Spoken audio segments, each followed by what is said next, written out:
Estamos investigando a Guerra de Troia seguindo pistas deixadas por Homero. Já conhecemos duas cidades antigas centrais para a história. Em Kefalônia, soubemos que terremotos podem ter ocultado uma das ilhas descritas por Homero. Mas encontrar essas cidades é só parte de nossa busca.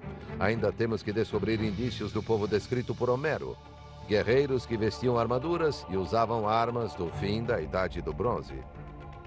Vamos retomar nosso périplo na cidade de Nafplio, onde uma série de dentes tornou o mundo de Homero mais real para nós. Yes. Oh, hi, Josh. Pleasure.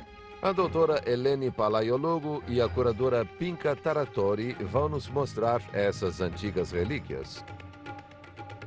Pode não parecer muito, mas os arqueólogos ligaram a descoberta aos escritos de Homero.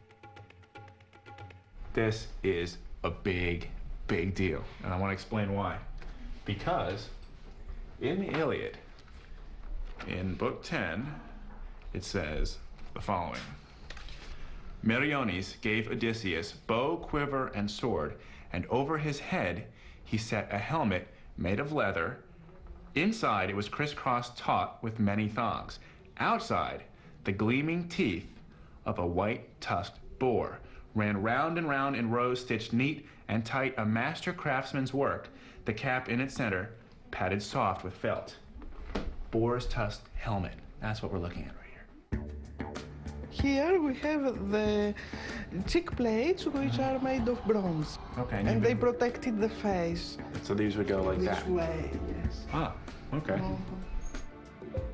Usando esses fragmentos como guia, Pinka criou um modelo do capacete como teria existido há mais de 3.000 anos. That's what that is. Okay. Sem a descrição de Homero, talvez ninguém descobrisse que os dentes faziam parte de um capacete. Graças ao capacete, os arqueólogos estabeleceram um elo histórico entre Homero e os guerreiros que descreveu. Mais vestígios desses capacetes foram encontrados em túmulos em torno de Micenas, o reino grego.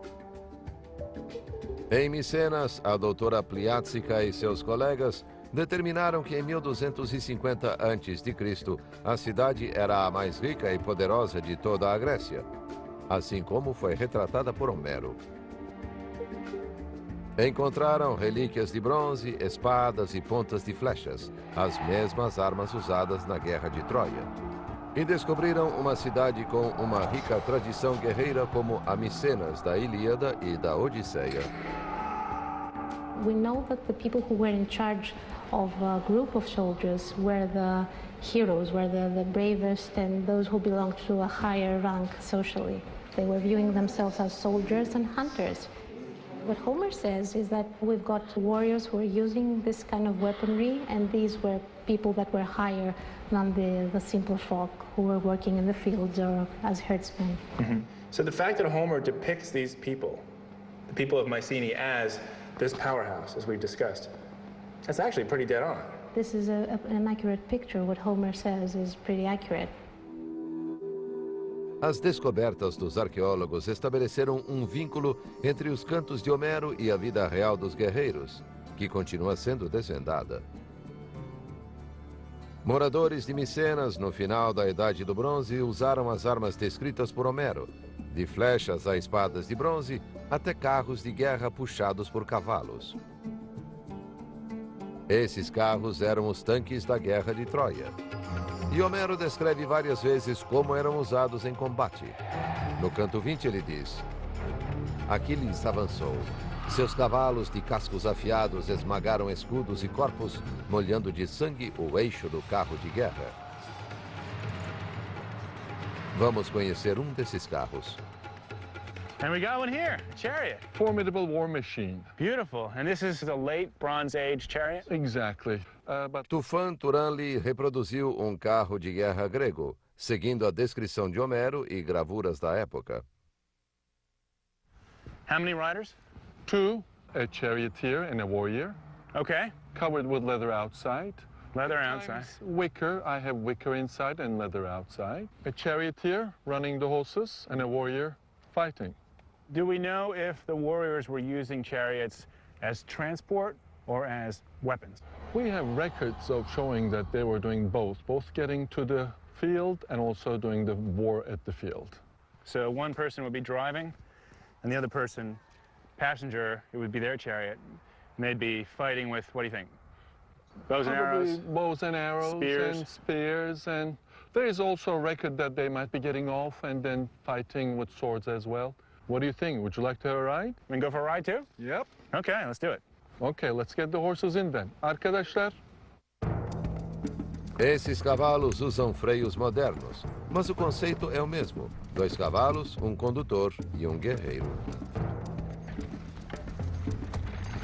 Para quem nunca fez isso, andar a galope exige um pouco de adaptação. All right. It's a bit harrowing. There's absolutely no shock absorption. So even on a field like this, which looks pretty flat, I could feel every stone that went under the wheel. But getting to the battlefield was only half of it. Remember, this is war. And in the Iliad, there's no shortage of depictions of gruesome fight scenes. People doing battle on the back of their chariots. Now for me, as a competitive archer, firing from stable ground, not that big a problem. But could it be done from the back of a moving chariot? Let's go find out.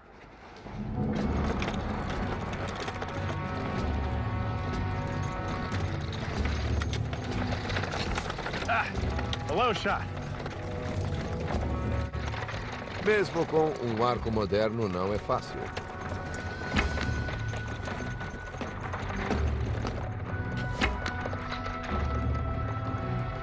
Arqueólogos ainda tentam descobrir exatamente como os gregos guerreavam. Existem provas da existência de carros de guerra, flechas e lanças da época. Ainda não se chegou a um consenso sobre como essas armas eram combinadas. Mas não há dúvidas de que eram mortais. That's a flesh wound. Oh, I think that would hurt. I think that this shows that with the spear, with the bow and arrow, with the sword, the weapons of the late Bronze Age were incredibly effective. A seguir,